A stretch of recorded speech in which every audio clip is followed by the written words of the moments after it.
Casey and I, actually right before the commitment ceremony, took Aaron back to the very first place that we had our Triad date and did a joint double woman to Aaron proposal just to make sure he also was included. On a patio, yeah. Out on the patio in Denver. It was in Denver, actually. Yeah. I mean, when two women drop to their knees in front of a man, people tend to look and are curious about what's going on. But no, Nothing to see here. It's fine. It was lovely. Welcome to the Open Bedroom Podcast. I'm your host, Jennifer Kalo. Welcome to conversations about open relationships, online dating, and creating relationship dynamics that truly align for you. Hey guys, welcome back to the Open Bedroom Podcast. Today I have the Throuple, Triad, and True on. This is Dr. Rachel Meyer, Aaron, and Casey. And you might recognize Dr. Rachel. We've had her on. She was on episode number 129. We talked about sex and intimacy in a triad, where it really takes you through the beginning part of this Throuple's relationship, how they met each other, how they connected. Today, we're going to talk a little bit more. Our subject today is taking your throuple to the next level, moving in. So we're going to be talking about how did they get to that step? What was it like logistically? And where are they today? So if you guys want to do any introduction or kick this off, go for it. Yeah, absolutely. I'm Casey. I'm Rachel. And I'm Aaron. Yeah. And we are now 5.5 years together at the Triad and had our commitment ceremony last year, which I know we're going to talk about in a little bit, but definitely have been moving through life together in the way that many traditional relationships do, but certainly nuanced. We just have more people. More people. Yeah. And we actually just passed our 1-year anniversary. Yeah. Our 1-year wedding anniversary. Yeah. Congratulations. Okay. Remind us what state you live in so that we can kind of get an idea of, are you guys like, is it weird when you're out in public, or are people like, well, it's just another throuple? We're currently in Florida. Oh, okay. Yes. So We hear that a lot. Yeah. From Colorado previously, where it definitely was less of a concern. But when we moved to Florida, we were very specific in our search to make sure that where we did move to, we felt pretty darn comfortable. Yeah. We And do. safe. And safe. Yeah. Yeah. And so we live in the greater Tampa area. We live in St. Petersburg, which is a very lovely, it's younger, it's kind of a hipper community. And I feel like we've really met anyone in St. Pete that's like batted an eye when we've like talked about our relationship. But you go too far off of the peninsula that is St. Pete, and then you remember that you're in Florida, and maybe you don't hold hands in public or try to, not show affection. So it's interesting living in Florida. Okay. Yeah. Huh? Yeah. Well, where am I? I'm in Arkansas, which, is it's pretty conservative. I live in Northwest, so we're bordering Oklahoma and Missouri. We're 15 minutes from each state, which are also conservative. But we're the most liberal part of our state. And the city that I live in is Fayetteville, so it's a college town.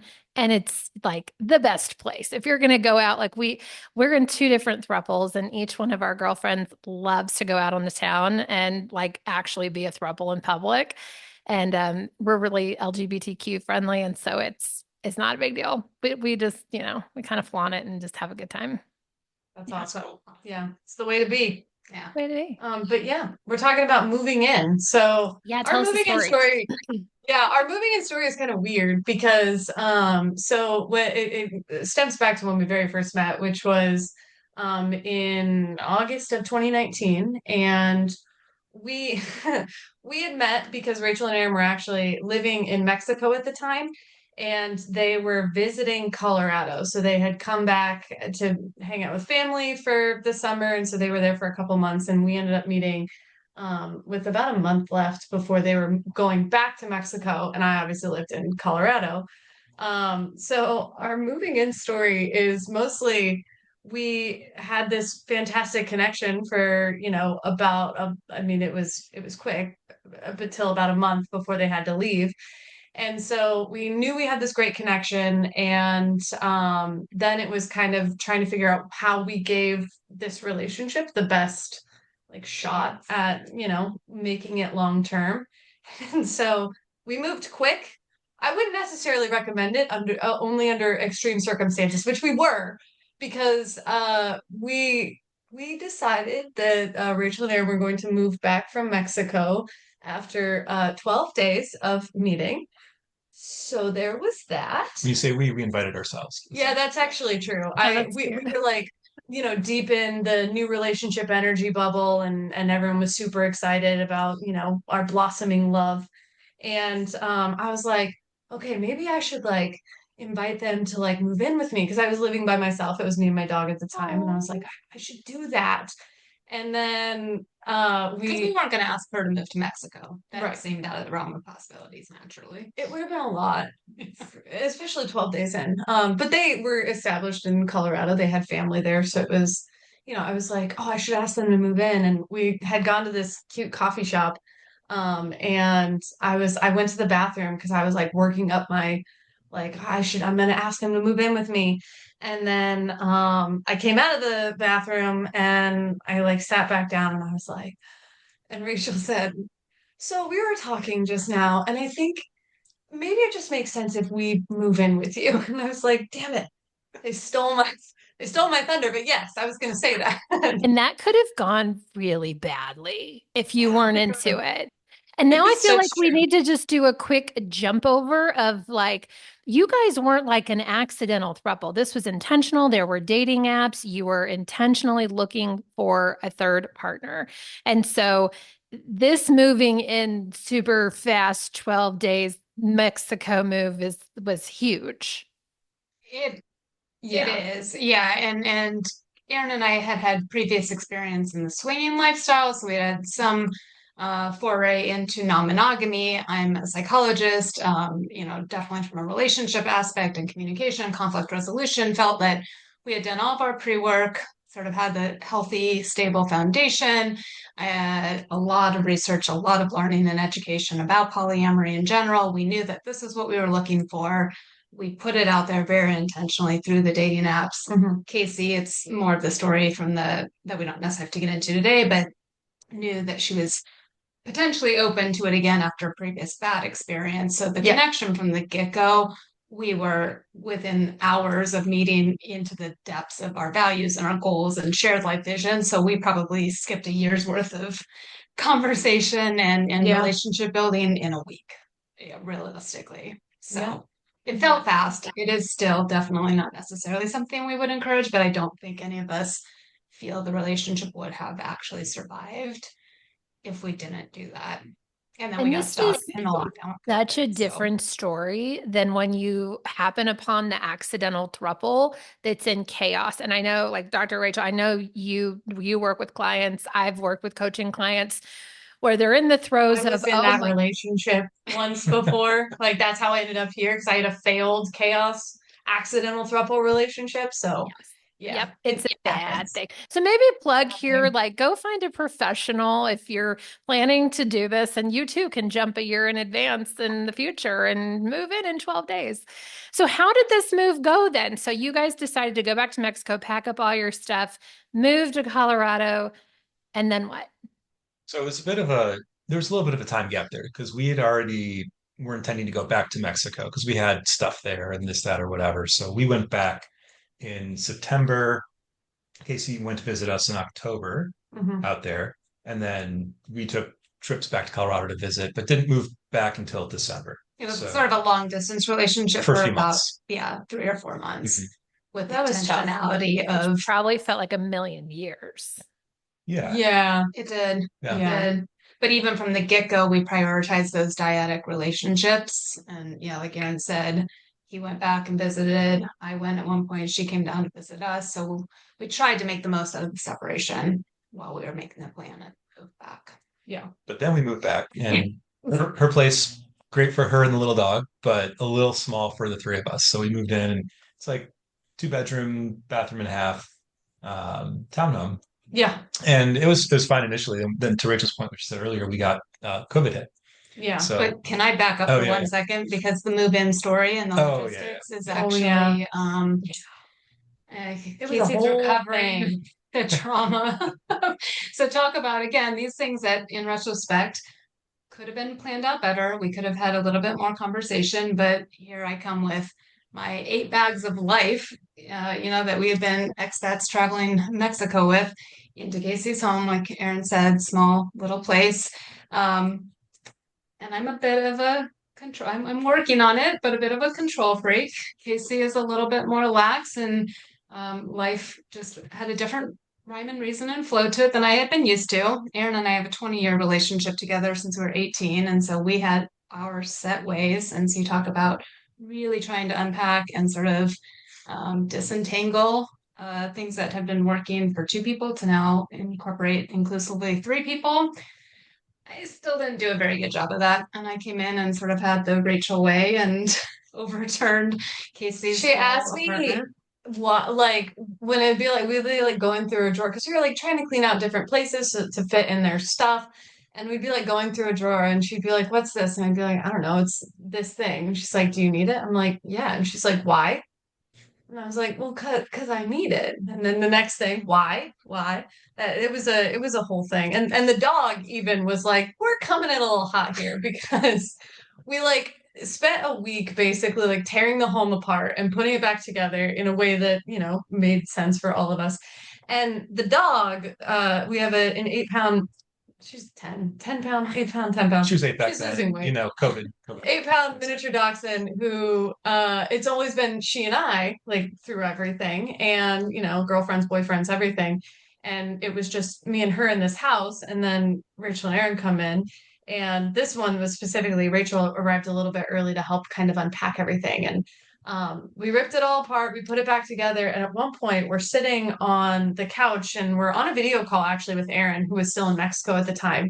And the dog was unimpressed with the week's events. And she like jumped up on this chair that had a pillow on it and she peed on it like while like staring at Rachel and I, and was just like, I don't like it. I don't know what this is.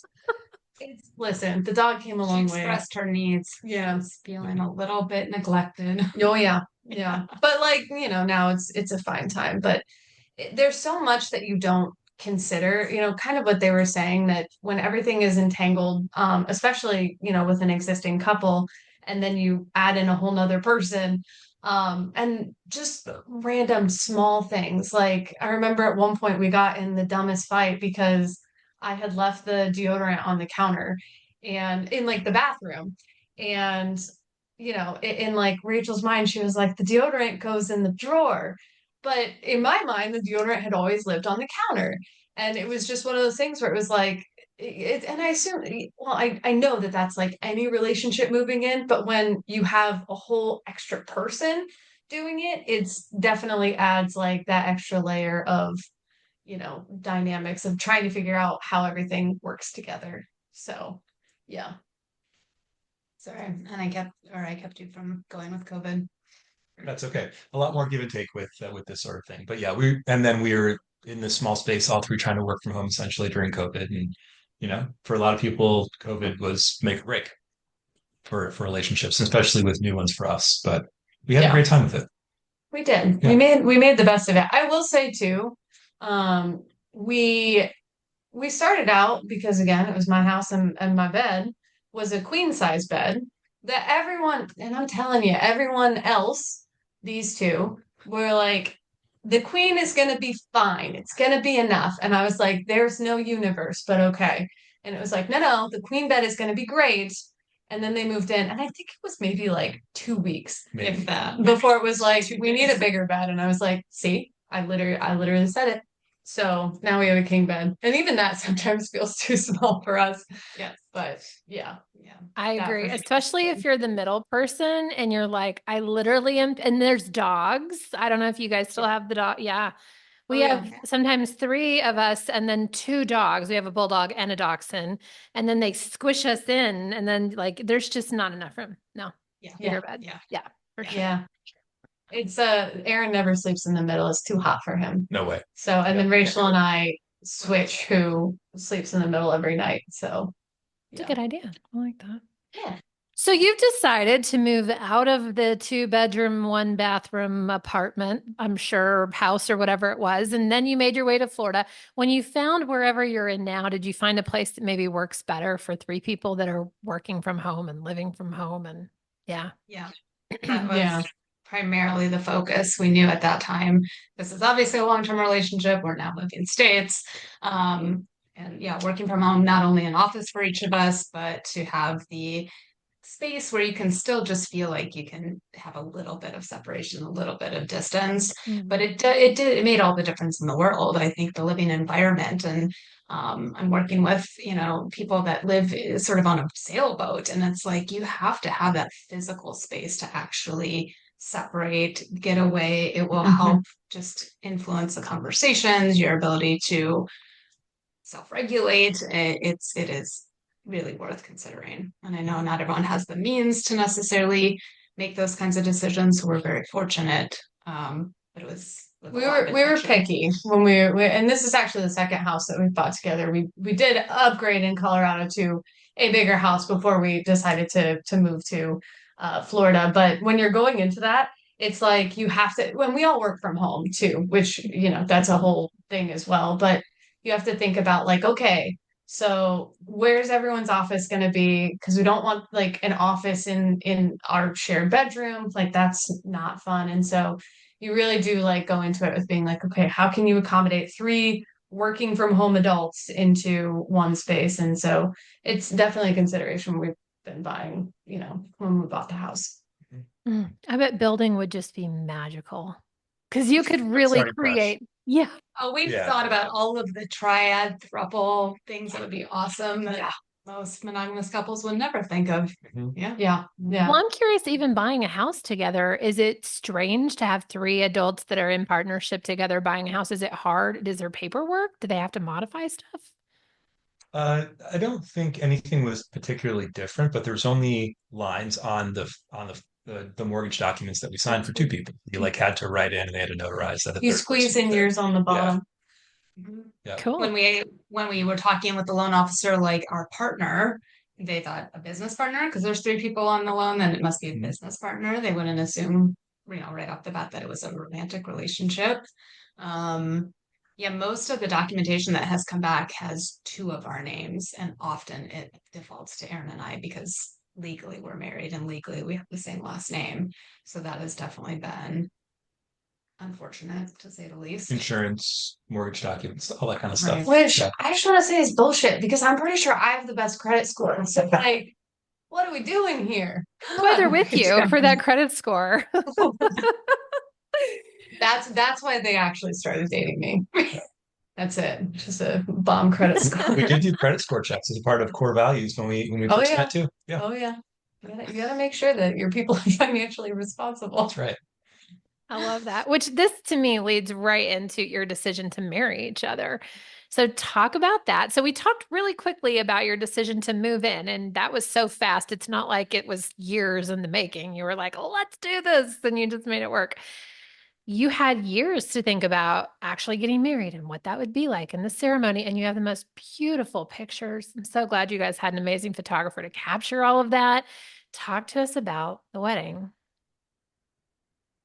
Yeah. Would you guys want to talk the lead up to the wedding? What happened? Tell me the story. So, I mean, going into it, I think Casey, for the most part, is also a very traditional woman and had dreams of getting married and sort of always thought that she would have a wedding. And from someone who I think Aaron and I probably both fall in a more traditional sense as well, although obviously open-minded to, monogamy not having to be the default setting. But being able to share with Casey the same thing that we got to share 17 years ago now or whatnot, there's beyond like a legal signing of marriage, there's something about demonstrating your love and commitment to one another in front of your family and friends, or expressing yourself through your vows that's really meaningful. And also, when Aaron had proposed to me 5 years into our relationship in 2000 and whatever it was, 5, a long time ago, I, even before he proposed, had always thought, like, why does the guy always usually? Why is it the guy in a heterosexual relationship usually the one to propose to a woman? Like, what if I wanted to ask him? And that had always been something in my mind long before. But of course, that didn't happen. He proposed to me. So now it was like my chance. I get the chance to actually do a proposal and engagement. But Aaron and I did it together. And we basically 2 years, a little over 2 years ago. June 2 years ago. Yeah. Yeah. Set up, I mean, we not, I don't know if you want to go into the details, but set up a joint proposal. Yeah. Where we surprised Casey. Maybe you should tell it from your lens, though. Were you surprised? Were you surprised? Okay, so yes.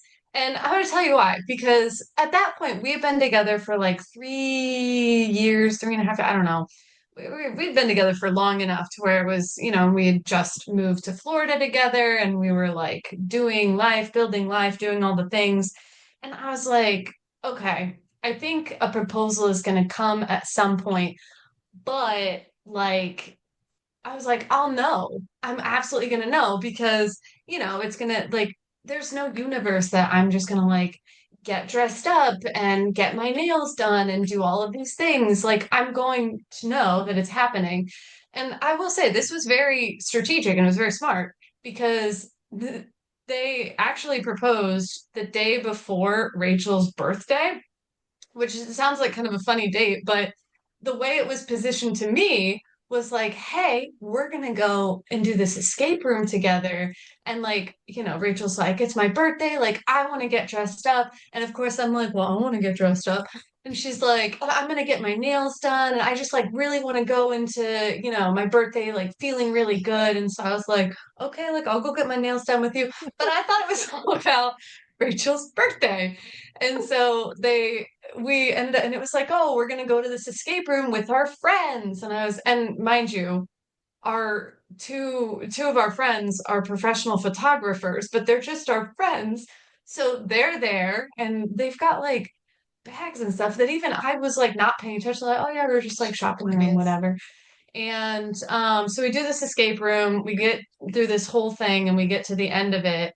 And I'm like, it's like you cut a wire and then like a drawer pops out. And I was like, and she's very competitive. So I'm she's very all about just I'm a little too competitive. winning. Right. But yeah, so I'm like, all right, we're getting time here. I'm like, all right, who wants to cut the wire? Like, we're gonna win here. And everyone was like, no, you should do it. And I was like, okay, cool. And I cut the wire and the drawer pops out. And initially I like looked down and I'm like looking for the key fob to go open the door. And there's like rose petals and the box and like a note. And when I tell you, I didn't even see any of that because I got on my mind of like, where's the fob, damn it? And so I get the fob and I like hand it off to someone. I'm like, okay, go open the room. And I like turned back and I was like, wait. And then I like grabbed the box really fast and Rachel, or I don't remember who did, had to like snatch it from me so I didn't just like rip it open. But then they got down on their knees at the end of the escape room and they said some very nice words and then obviously the answer was yes. But man, they had me fooled. I did not think that I would ever be surprised by a proposal, but this one was, yeah. And they had like worked with the escape room, obviously, to like plant the ring. But then we like walked back into the lobby of the escape room, and the lady, while we were in there, like decorated the whole lobby with balloons and like a little like signs and all these things. And it was great. We were there with our friends and our photographer friends who took all the pictures and videos. So you said yes with all the decoration thing work that she put. That would have been awkward. Yeah. Yeah. Good job, you two. Wow, that's so you didn't go like looking for rings and telling them like I like this particular style. They just figured it out. Well, So- Rachel had it pegged pretty well. She had it pegged. On my Instagram from like years ago. And like when you're 20, 21, when I had my Instagram going, like you go and you make your ring board and you have all the Pinterest. rings on Pinterest. Oh, sorry, not yes, Instagram. the Pinterest Pinterest. ring board. I'm yes. sorry. Yeah. So she had found my Pinterest ring board before I didn't share anything with her, like anything. And so then they went and found an appropriate ring and it's a good one. So yeah. That is But then so sweet. we had to balance it all out because we had both had proposals and Aaron had not. So then Casey and I, actually right before the commitment ceremony, took Aaron back to the very first place that we had our triad date and did a joint double woman to Aaron proposal just to make sure he also was included. Yeah, it was fun. And that was really fun. So was this like Yeah. at a restaurant and you two got on your knee and everyone watched? Aaron, were you Uh-huh. On a embarrassed? patio, yeah. Out on the patio in Denver. It was in Denver, actually. Yeah. I mean, when two women drop to their knees in front of a man, people tend to look and are curious about what's going on. But no, Nothing to see here. It's fun. it was lovely. It was cute. And yeah, we had a great time. So Aaron, did you get a new ring? Was this the same ring? Was there a I ring? got 2 new rings. Really? They each have one. So Do I you have 2. stack them or wear them on both hands or how does that work?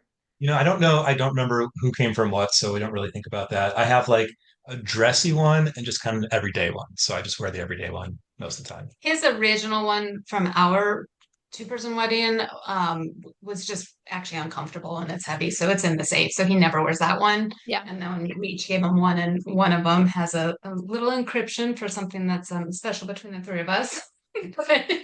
That was so Encryption, you mean engraving. engraving. An encrypted engraving, apparently, that's what it is. Yeah. No, it's his Like everyday one. hieroglyphics.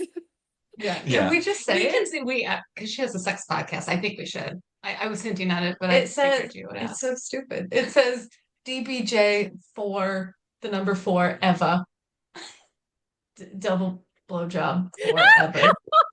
That's it. Like literally, but that's what it says. DBJ for That Eva. is fantastic. And I love that the 3 of you were on because when Rachel was on previously, she was like, I can't really talk about sex.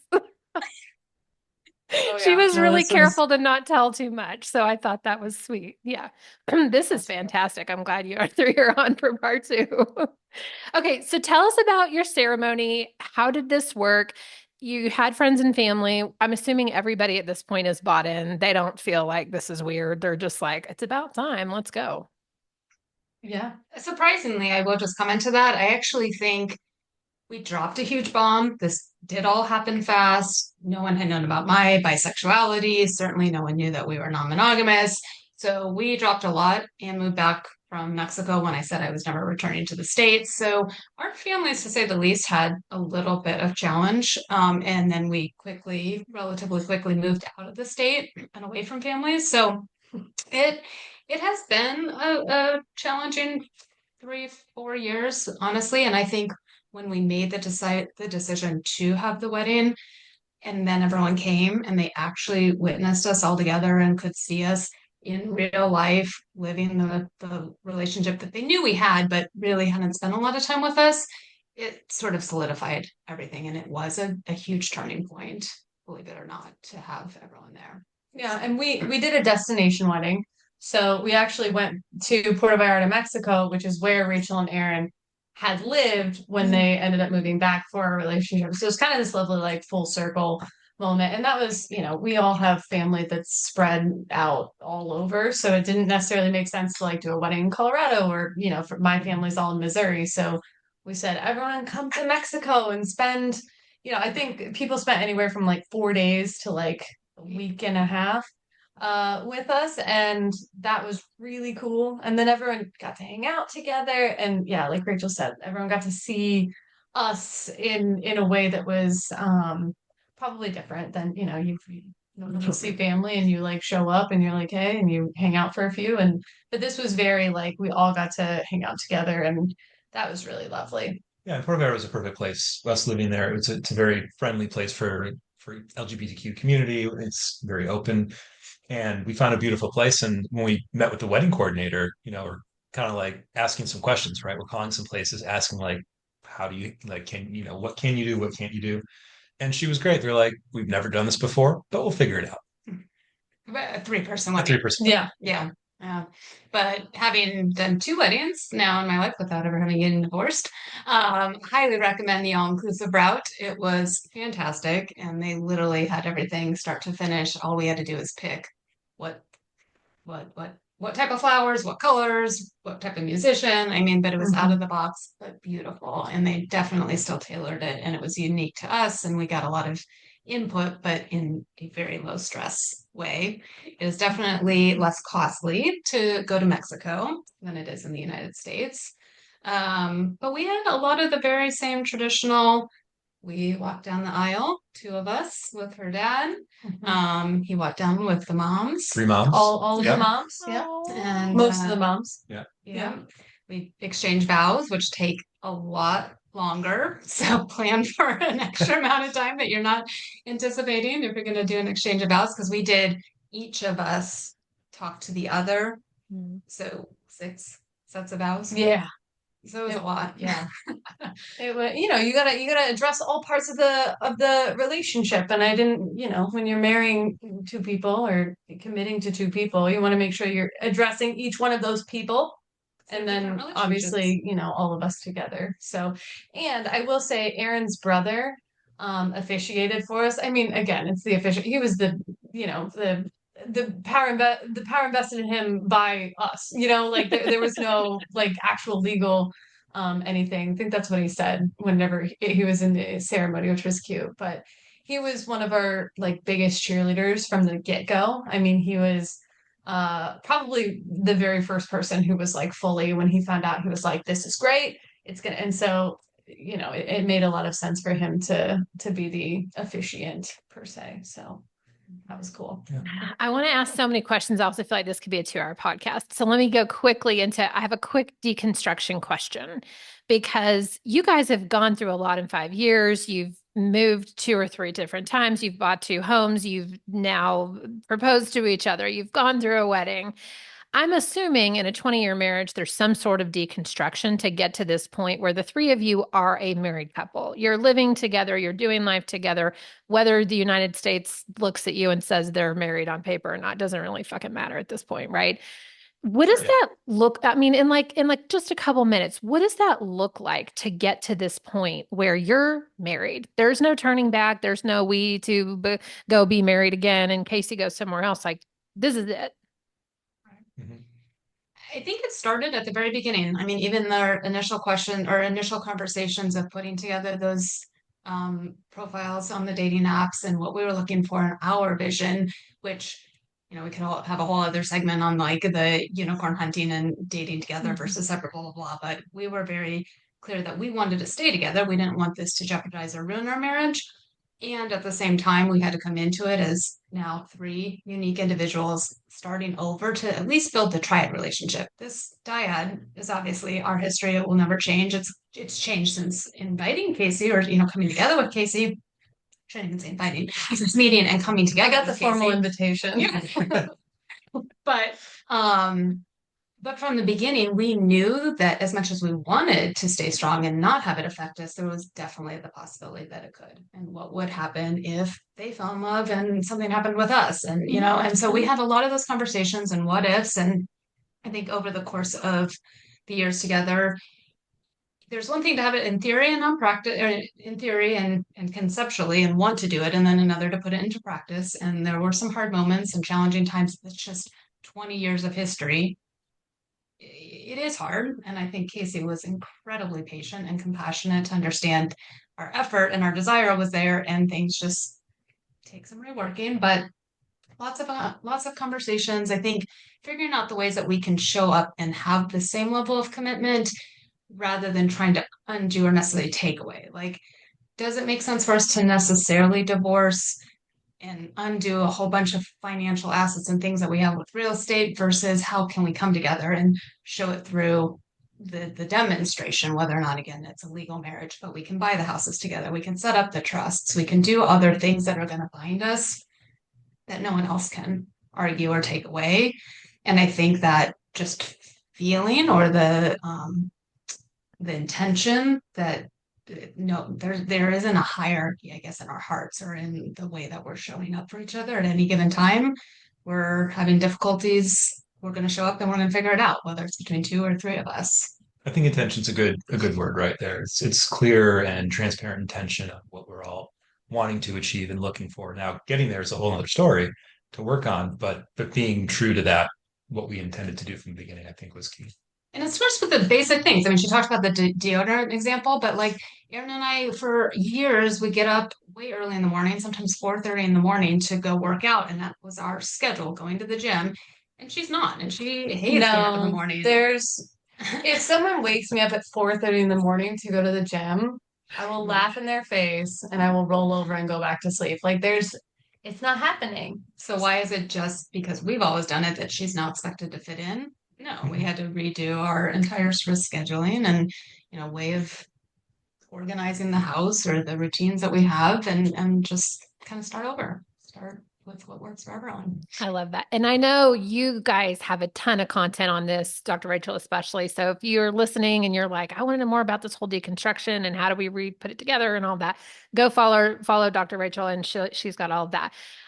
You guys have given us so much helpful advice. So I'm thinking, like, we're entering the holidays. I'm sure this will air next year, but I'm just curious, like, how do you do Thanksgiving? How do you do Christmas? Do you celebrate? Like, how do you do three families? How does that work?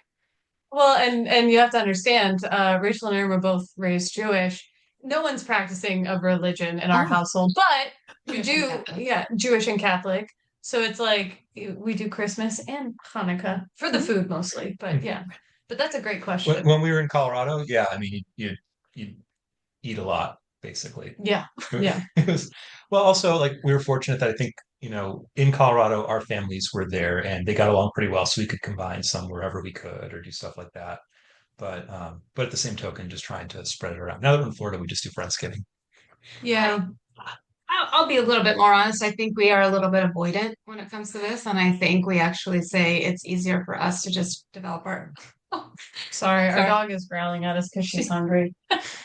she has opinions. Yeah. There's Callie. Hello. This is Callie. She expresses her needs very clearly. Yes, she does.